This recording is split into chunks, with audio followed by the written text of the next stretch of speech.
introduce the president of the Filipino American Chamber of Commerce of San Diego County, Mr. Bennett, Peji.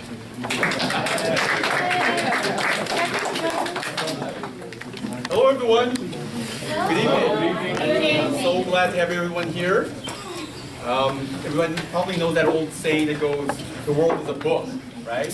And if you haven't traveled, you've only read page 1. Now, if you're Filipino and you haven't been to the Philippines, what does that mean? I'll let you guys go interpret it. It's all good. Hey, we are so pleased to have you here. Filipino American Chamber of Commerce is proud to represent the business interests of Filipino businesses throughout the county and be the bridge to help them with the resources, the connections, and networking, and the ideas that hopefully will help and transform their businesses.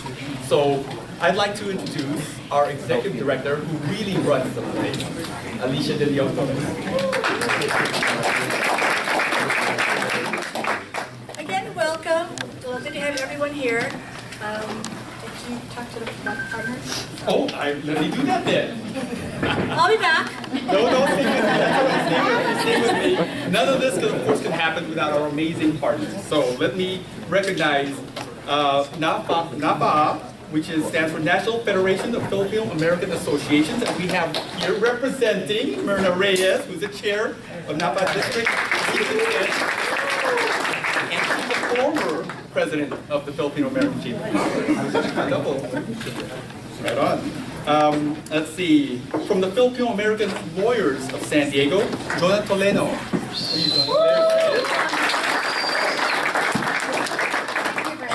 Thank you. And from Philippine Airlines, Ricky Panis. Where's Ricky? Thank you. Did you guys enjoy the food so far? Yes. All right, that is Tres Balch from Happy Sushi. And if you enjoyed the beer, that's GK Skaggs. And MS Realty, we have to thank them, they own the place.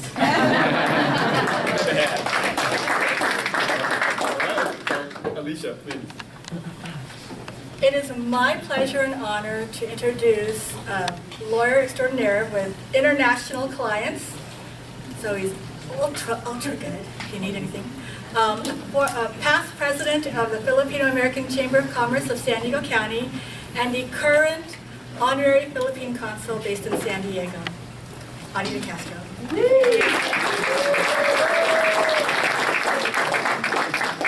I'll go over here, if you don't mind, because I need to cheat a little.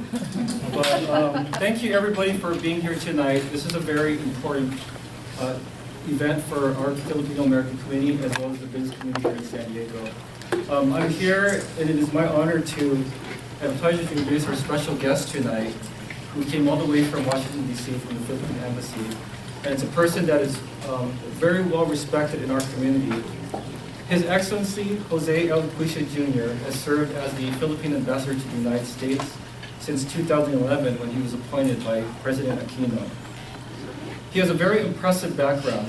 Educationally, he graduated cum laude from one of the best schools in the Philippines, De La Salle University, and he has an MBA in Finance from the Wharton School of Business at the University of Pennsylvania.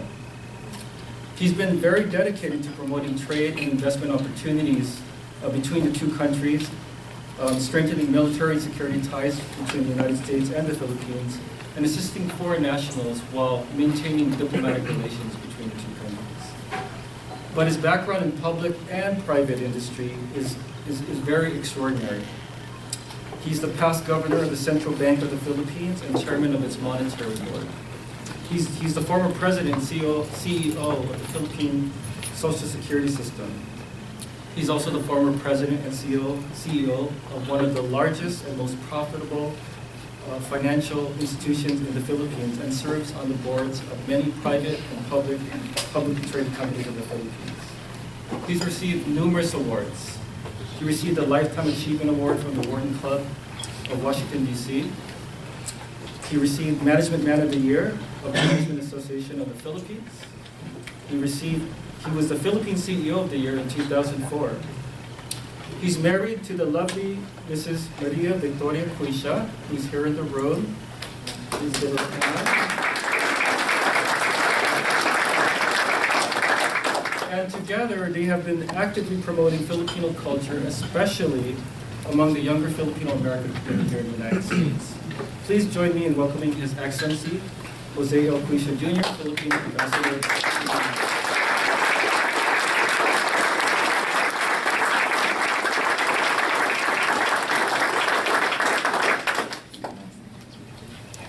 Thank you very much, Audie, for that very kind introduction.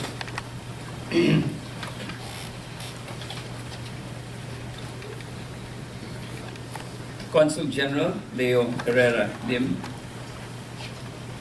Chula Vista Council Member John Bacan, Mr. John Bolda, President of the United Port of San Diego,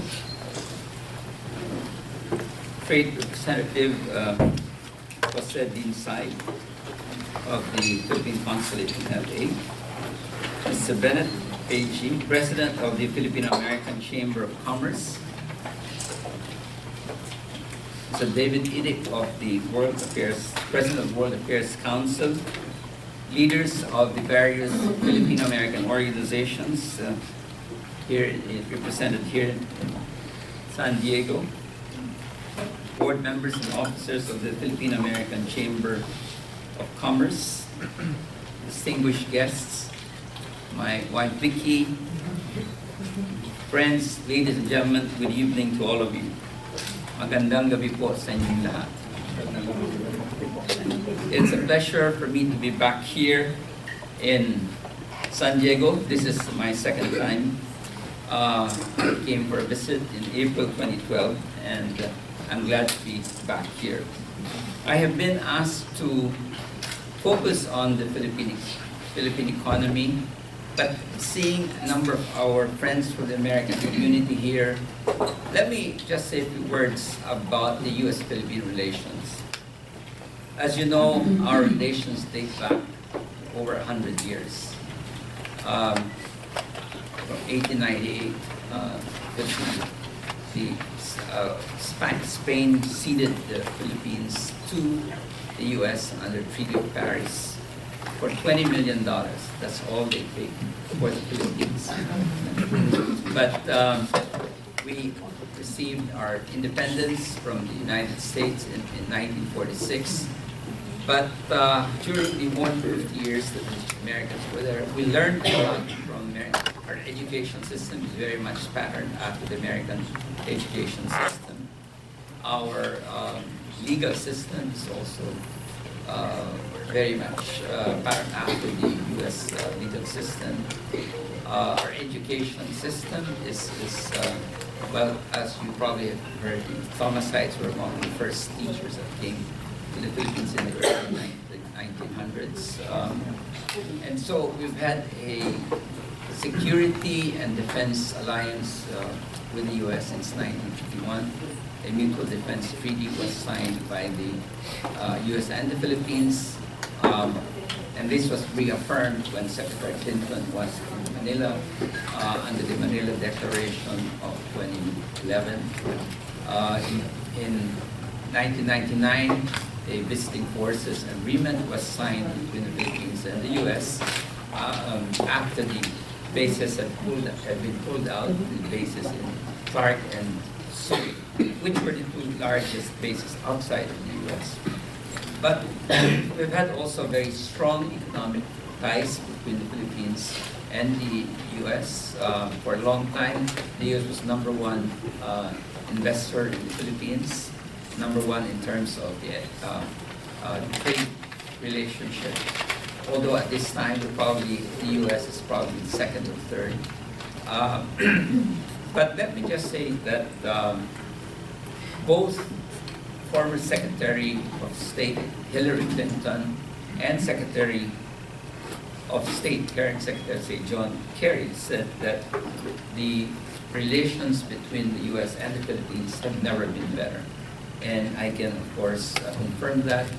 We've had quite a number of high-level visits from, of course, very senior officials of the U.S. government, led by no less than President Barack Obama, who was there in April of last year. And at that time, shortly before his arrival, we concluded another agreement, a very important agreement called the Enhanced Defense Cooperation Agreement, or EDCA. I can, of course, talk more about that, but I was asked to focus more on the economy. So let me go into my remarks with regard to the economic performance of the Philippines, which we are very pleased to say has been remarkable, particularly over the last 3.5, 4 years. The Philippines recorded one of the highest gross domestic product growth rates throughout Asia in 2014, maintaining the positive momentum of having generated a 7.2% GDP growth rate in 2013 and 6.8% in 2012. The GDP of the Philippines expanded 6.9% in the fourth quarter of 2014 over the same quarter in 2013. So this is the country's highest economic expansion in the fourth quarter since 2010. For the fiscal year 2014, the country's GDP registered a 6.1% growth. Because the first quarter we had suffered a decline due to the super typhoon Haiyan, which occurred in the first quarter of 2013. So agriculture was very much affected. Our infrastructure was also very much affected. And so the first 2 quarters were not really too good. But we recovered in both the third and fourth quarter. This is why we still ended up with 6.1%, which still among the highest in Southeast Asia. For the last 13, 14 years, the GDP growth rate of the Philippines averaged at 5.09%, which of course is still one of the better performances in the region. And we are set to perform equally as strong in 2015 with a projected growth of about 6.9%. The government has actually slightly higher growth projections, but sometimes, of course, they have to be more, I would say, more optimistic. The Philippines has one of the highest economic growth rates in Southeast Asia and is further positioning itself to outperform China by 2016 with a projected GDP growth of 6.7%. Citibank's 2015 annual outlook, or based on this outlook, this would be due to strong developments in business and industry, increases in foreign direct investments, the high levels of remittances from overseas Filipino workers, and maybe I should add, the very strong performance of the business process outsourcing industry, which is contributing $19 billion to the economy. As you probably have heard, the Philippines is the #1 call center in the world today. We surpassed India in 2011, and the Philippines is also known to be the texting capital of the world. There are over 1 billion text messages sent in a day, which is more than the entire Europe in terms of text messages. So you can imagine why the telecommunication companies are doing so well. The Philippine peso was also considered to be the best performing currency among the ASEAN member countries, as it was the only currency in the last quarter of 2014 strengthened against the US dollar. The Philippine stock market has also been among the best performing exchanges in the region, having set new records. The PSE index went beyond the 7,600 late last year, again registering new records almost every week for that particular quarter. The stars are aligning and are pointing to a solid, bright future for the Philippines. Let me just add that Hong Kong Shanghai Bank, in its looking ahead up to the year 2050, projected that at the rate we are growing, the Philippines will become the 16th largest economy in the world. We're currently at 50% of the population will be in the 18 to 45 age range. So we will have a very young, very productive labor force, highly educated, very literate, very comfortable in English. So that's one of the biggest advantages we offer to American businesses. And this is why the business cost outsourcing is done so well. 80% of the firms in that industry are American firms. Many of them are banks like JP Morgan, Wells Fargo, Citi, Accenture, IBM, and so on, who are doing so well. JP Morgan is about 16,000 people. Accenture is about 32,000. IBM has over 20,000 in that particular industry. And what's more is that we are moving to a higher value chain, underwriting for insurance, medical claims, legal transcription, etc., etc.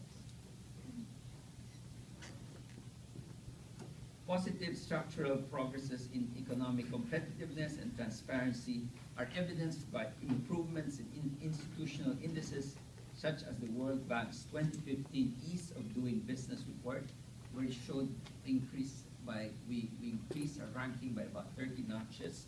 The Heritage Foundation's 2015 Index of Economic Freedom, the World Economic Forum's Competitiveness Index, which has shown that we have advanced about 33 notches in 2010, being the most improved economy in that particular ranking of the World Economic Forum. In the Asia 20, the American Chamber of Commerce 2014 Asia's Business Outlook Survey, again, it showed that the Philippines was one of the most improved countries in the region. And the Millennium Challenge Corporation's Compact Country Scorecard, which showed that our compact Philippines did very well, and this is why the board, even though the first compact has not yet been completed,